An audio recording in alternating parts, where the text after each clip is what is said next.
Hello and welcome to today's video podcast for evolution and diversity. In this video podcast, we're going to focus on the pterophytes. These are the seedless vascular plants. In the last video podcast, we discussed and summarized the non-vascular plants. And so this is going to be the first group of plants that are vascular. That is, they will have a vascular system to move water and nutrients. We have two overall learning objectives for today. And the first is to summarize and explain the evolutionary significance of the key adaptations of seedless vascular plants. And then we want to list some of the different groups of the seedless vascular plants. These include club mosses, or scientifically the Lycophyta, whisk ferns, the Xylophyta, ferns, the Pteridophyta, and horsetails, the Equistophyta. So we're going to spend a little bit more time talking about each of these groups, but just to give you an idea of the kinds of plants that we're going to be talking about. Again, these are the four different phylum of the pterophytes, the vascular plants that are seedless. So you have our club mosses here, and our whisk ferns here, and then we see our horsetails here, which I'm sure you've probably seen these as you've been outside, and then we have our ferns down here. So let's look at this phylogenetic tree of all the plants. And we've already talked about the non-vascular plants in the last podcast. And today will be the first of three videos where we talk about the vascular plants. And today we're going to focus on the seedless vascular plants.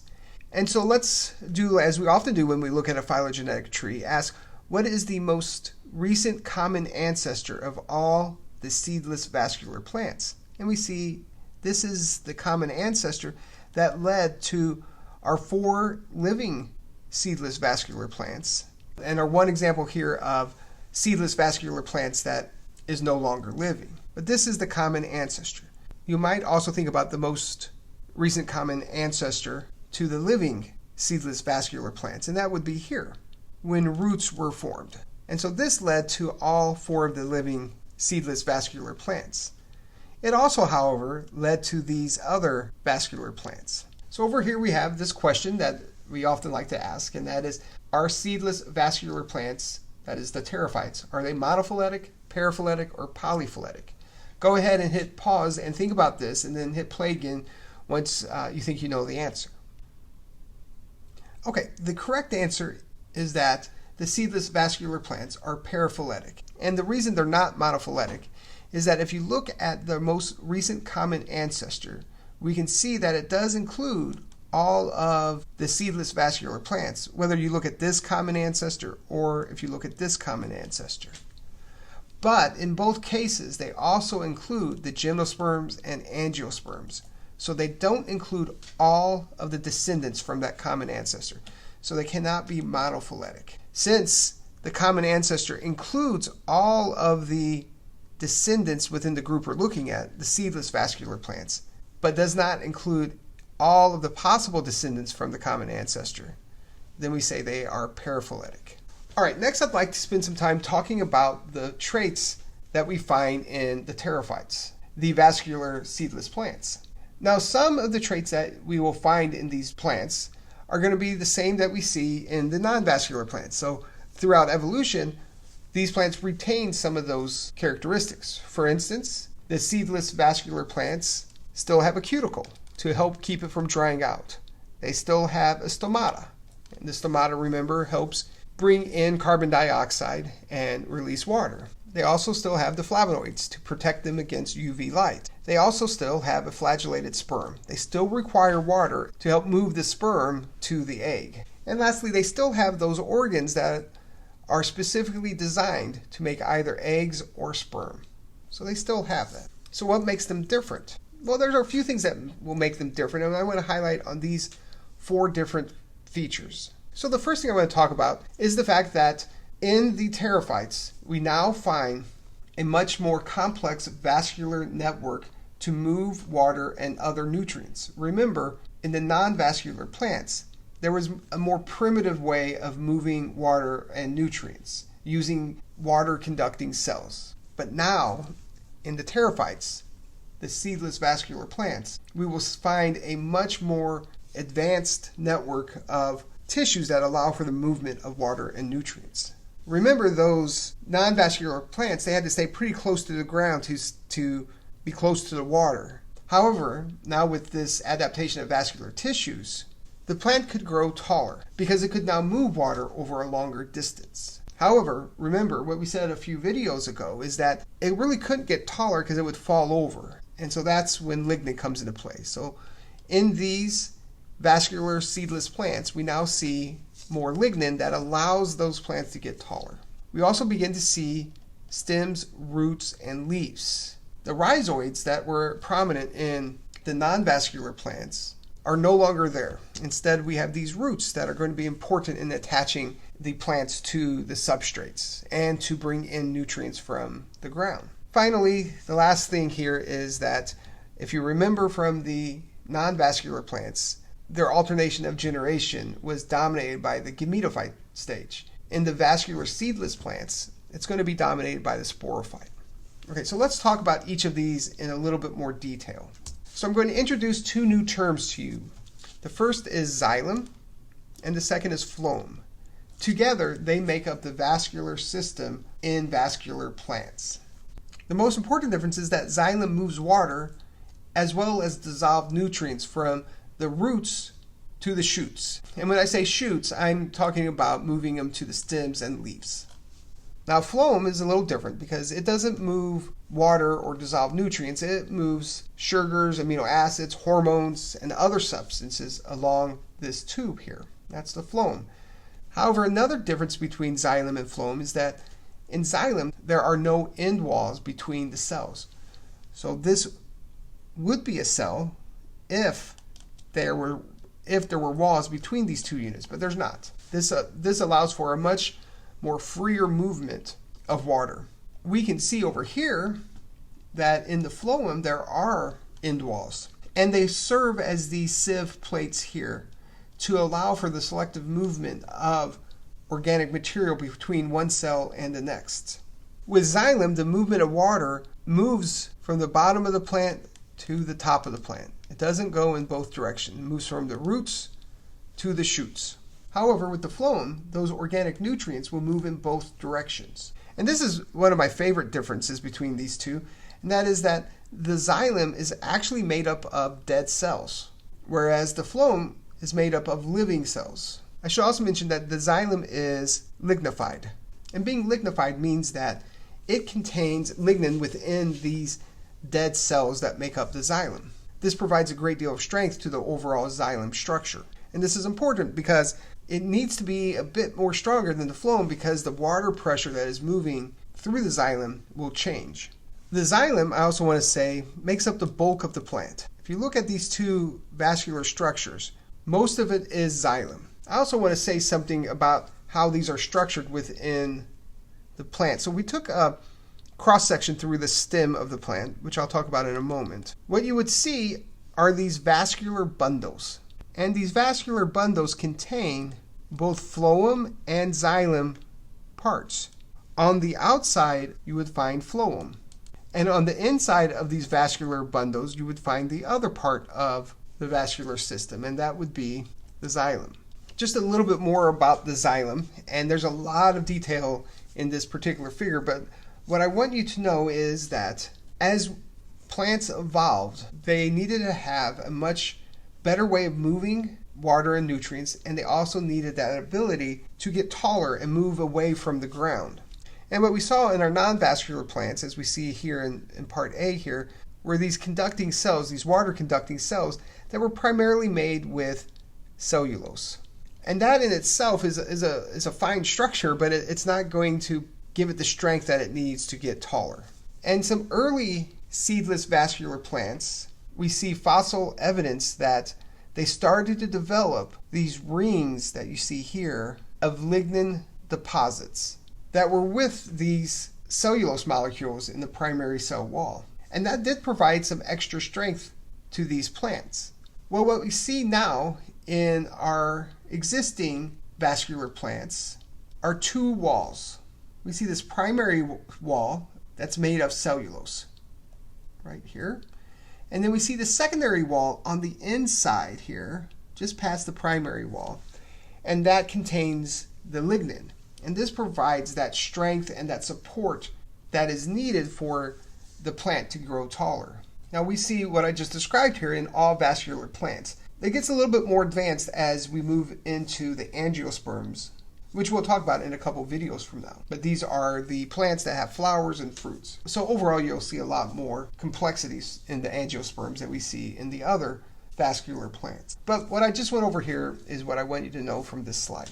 Okay, I'd like to now go over roots, stems, and leaves. And a few things I want you to take away from this slide are, of course, the definitions, which I'll go over in just a moment, but also the order in which they appeared throughout evolution. Stems were the first adaptation to develop, and then roots, and then finally true leaves. Stems, as we see here in this picture here, this is the axis, so to speak. It is that part that connects the roots on the bottom here, which we'll describe in a moment, and the leaves at the top. This is where you're going to find high concentrations of these vascular tissues, the xylem and the phloem, and that gives this stem the strength that it needs to grow taller. The roots here on the bottom, these are typically underground, and they serve to anchor the plant in place, but also to absorb the nutrients and the water it needs in order to survive. And then those nutrients in the water are now taken up the plant here using the xylem and the phloem. Now, the leaves are the organs that form off the stems. This is where photosynthesis occurs in vascular plants. Now, a couple things about leaves that I want to talk about. And there are different complexities that we see with leaves. And within the seedless vascular plants, there are two different kinds of leaves that you should be aware of. The first are the leaves that we find in the lycophyls. These are the club mosses. We do not consider this to be a true leaf. It is less complex in the fact that it only has a single vein moving down the length of the leaf that is providing water and nutrients to this leaf. Now, if we compare that to leaves that we find in ferns, gymnosperms, and angiosperms, we'll see a much more complex leaf, and we call that a euphyll. Remember, the prefix EU means true, so these are the true leaves. And you can see here that these leaves have this common, very central vein moving down here. Having these accessory veins coming off of this main branch here allows the plant to deliver nutrients and water to other parts of the tissue, and it allows that leaf to get bigger. And as that leaf gets bigger, there's more surface area for it to undergo photosynthesis. So there are some advantages to the leaf being a little bit bigger. All right, so let's look at this alternation of generation. This is from a figure in your textbook, and that figure is 28.14. So let me walk you through this figure. If you remember when we talked about the non-vascular plants, I told you that the gametophyte stage was the most dominant. But what we see here in the seedless vascular plants, the dominant stage is the sporophyte stage. In fact, if you've ever seen a fern or another kind of seedless vascular plant, what you're looking at is the sporophyte stage. There's probably a pretty good chance that you've never seen the gametophyte stage. It is a free-living, independent stage of the seedless vascular plants. They're much, much smaller, and like I said, unless you've really been looking for them, you might not have ever seen them. So let's begin with this dominant stage. And again, dominant because it's bigger and it is the majority of its lifetime. As it grows here, you can kind of see this tucked under here like so. But what's inside here are all those fronds within the leaves of this plant. And it's going to slowly unfurl and release those fronds. And I'll show you a video in just a moment highlighting that. Then within these fronds are going to be the spores, the haploid spores that were generated through the process of meiosis. These spores are then released, and sometimes they're released just by the wind blowing. It could be rain moving them, and in some species it forms almost this catapult-like structure where it flings the spores over a fairly large distance. When those spores land, they will continue to grow by mitosis. So from this single spore, when it lands, it will continue to grow, continue to divide until it forms this multicellular gametophyte stage. Just like we saw before, there will be this antheridia structure that produces the sperm and the archegonia that produces the egg. And the sperm need to swim over to the archegonia to fertilize the egg, and then within this protective structure of the archegonia, the egg will develop into a zygote, a single-celled embryo. It will then continue to grow as a diploid into this mature sporophyte stage. And then the whole process starts again. I want to show you a short video here that first shows you the unfolding of the leaves from this growing sporophyte stage, and then another video that shows you the catapulting of these spores from this sporophyte stage. So first, in this top video, let's look at this unfurling of the leaves from this sporophyte stage. And of course, this is sped up quite a bit, but the plants rise, and within this end of this plant here are all those leaves, and you're going to see in a moment how it's going to unfurl, releasing those leaves. You can see some of the small leaves right here. The rest are just kind of hiding in there. You see more of the leaves being exposed. And on these leaves, this is where the spores are going to form.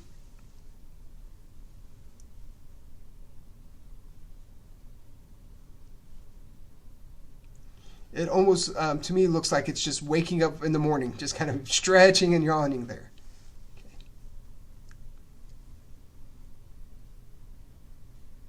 So on this bottom video, let's take a look at how some species of the seedless vascular plants will catapult their spores over a distance.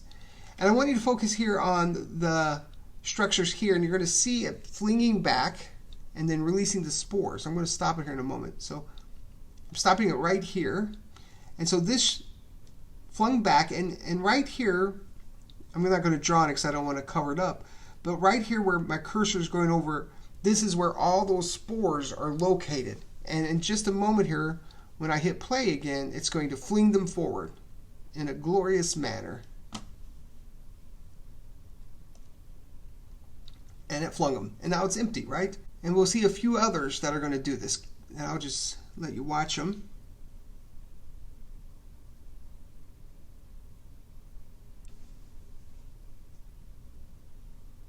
You can see all the spores in this one right here. And now I just threw them all.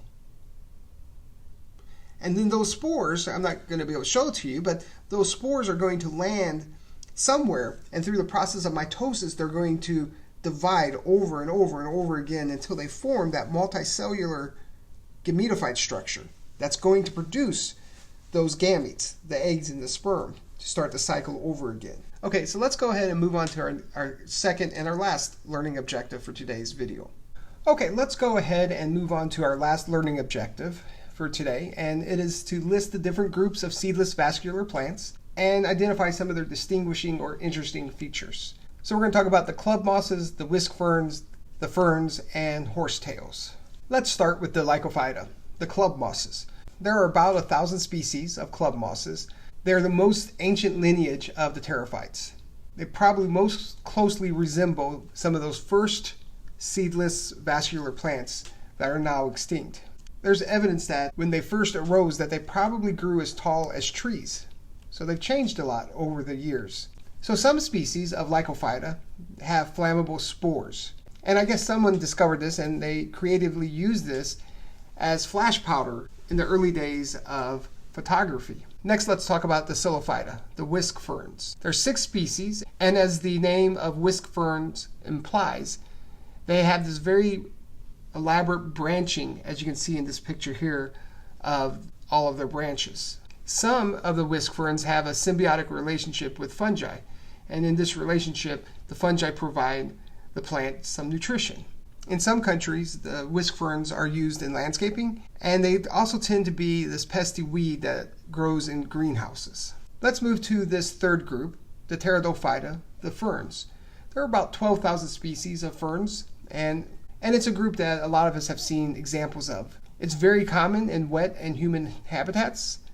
The fronds can be a culinary delicacy, particularly it's the younger fronds. And by fronds, just so we're clear, I'm talking about the leaves. This is a frond here.